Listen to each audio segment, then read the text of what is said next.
Ready to break the internet, friend? How are we going to break the internet? You said you wanted this to be impactful. What would that look like to you? That's a really good question. I think a lot of people are interested in my journey. I think a lot of people are interested in how it feels to go through what I'm going through.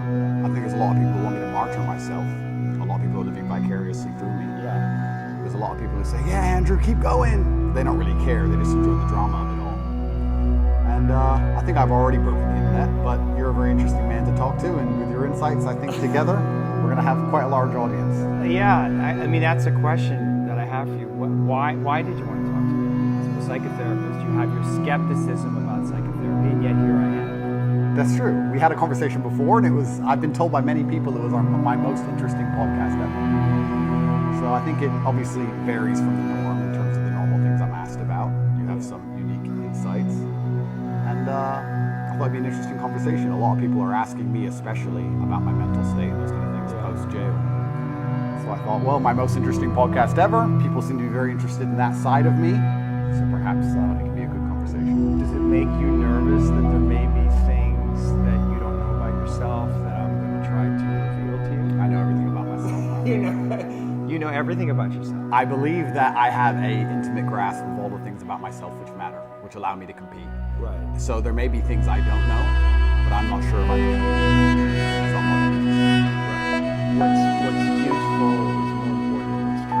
Absolutely. Right. You've developed a framework of thinking about yourself and thinking about reality that's been incredibly effective for you. Completely. What's useful is more, you nailed it, what's useful is more important than what's true. Like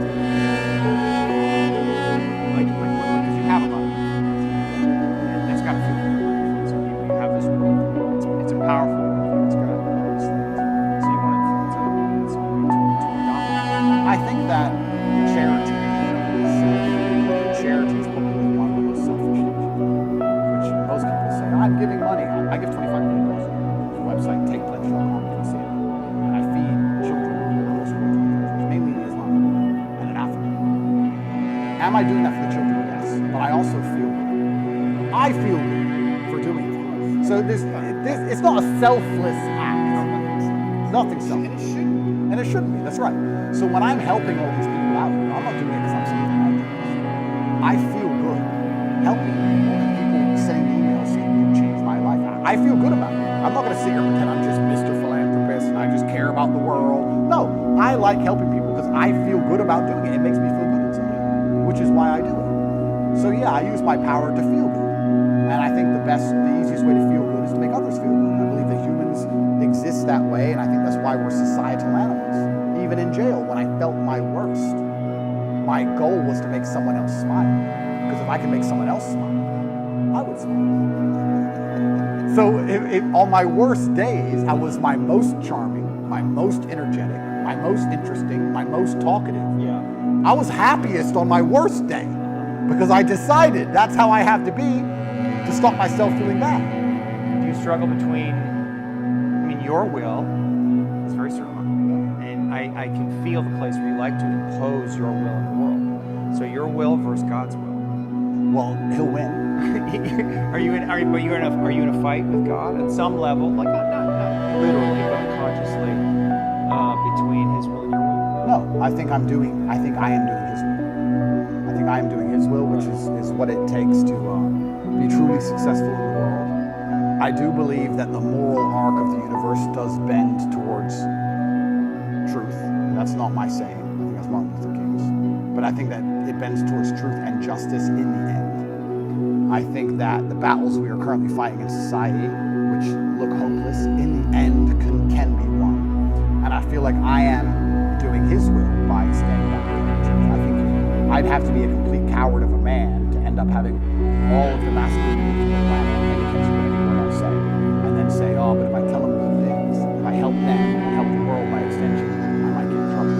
That'd make me a bitch. That's not who I am. So I think if you give any man worth his salt that degree of power and influence and responsibility, he's going to stand up and say, okay, this is how you should be as a man. And this is how you make the world a better place. Unless he's afraid of the repercussions by the evil people, by the people who are on the other side who are genuinely evil and satanic, who are out to destroy good and truth. And I'm not a coward. I've never seen myself as a coward. In fact, we don't talk about vulnerability. The number one thing I could never exist as is a coward. I think that's, you want to talk about my biggest fear. It would be knowing I'm a coward. How are you making sense of what's happening to you? Is it God's will? Is it a co-creation? In some way, did you co-create this? Well, no, or are you just like a victim of making this? No, I'm not a victim. So absolutely everything is, I believe, completely, but I believe in self-accountability. Sure. I could have prevented this. Well, how did you co-create this? If let's presuppose you did. I created this by being monumentally successful.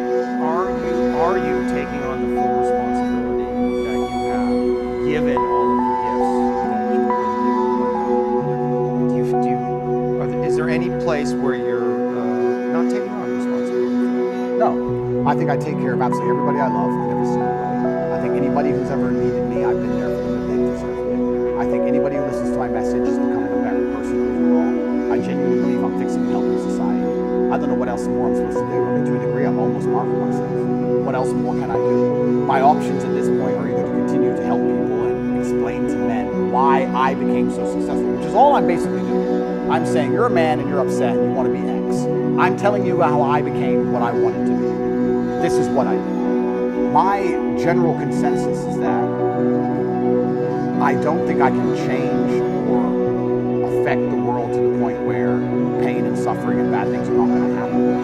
So isn't it best if I just enjoy all of that? Doesn't that make me as powerful as possible if I say, oh yeah, okay, this is going to suck, good. I mean, I do it when I fight.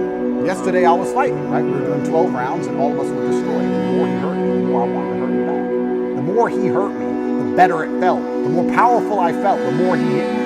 Because then it's my turn, right? So if I can't stop him from punching me, I'll do my best. And if I can't, then surely we should learn to enjoy it, right? And I don't think you can stop life from hitting you. And I don't think you can stop life from giving you unexpected surprises. And I don't think you can stop yourself from feeling sometimes sad or anxious or upset. So I think the best mindset you can adopt is finding that engaging and exciting. I'm not going to lie to you. Although I am facing very serious charges, and although they are trying to destroy my life, and although I cannot sleep the same, although they're out to get me, and although I've suffered, part of me is excited. Part of me is like, okay, why? Because it's a You said you're excited about this. I didn't want this. In fact, I had conversations with Christians for a long time. I kept saying things. When I would decline certain podcasts, I would decline meeting certain famous people, I would decline talking about politics, and I declined things. And he would say, why are you doing this? And I just play it. Because I knew if I got too big, that they were going to come for me. I knew that. So I tried to balance it, and I felt like I did a pretty good job, but unfortunately I got it wrong. My fault. I got it wrong. I put myself here. But I also don't believe that there's any light without dark. It's yin and yang for a reason. I don't think that I can just become the most brutal man on the planet. I want to be successful and make hundreds of millions of dollars and nothing bad is going to come from it. I think that would be ridiculous. I wasn't looking for it, but I was never afraid. Did you attract it in some way? Well, if you are a force for good, then the evil is going to attack you. And I do genuinely believe this is about the good versus evil. I believe that truth is always going to be on the side of truth. I am religious. I believe the things I say, most people knew were true only 10 to 15 years ago. I don't think they're radical ideas. And I think that there is an evil force in the world which is extremely deceptive. And they are out to try and silence me. Not because what I say is wrong. It's in fact because what I say is right. I believe the reason I have so much influence and the reason so many young boys listen to me and pay attention to me is because I say things that are true, that they know intrinsically, evolutionarily, inside of their bones as true. That I say things which work. People often wonder why my fan base is so feverish, why my fan base is so dedicated. Well, if they listen to me, it's the first time they ever feel good. The first time they ever train hard and start to feel better physically, and they start to feel better mentally, and they adopt my mental model, and now they're not stressed or depressed anymore, and then they may start to make some money, and they go, you know what, I start listening to Tate a year ago, the best shape financially, the best shape physically, the best shape mentally. Tate's the man. So they're hyper dedicated to me. And yeah, I mean, there's going to be a negative to that. I want to make something clear. I've been brutally aware of the fact that all of this might blow up in my face for a very long time. I've not been ignorant, and I think that's why jail didn't cause me pain. Because I wasn't in jail like, how did this happen? I was in jail thinking, they got me. I knew it. They've been after me for a long time. I knew they were coming.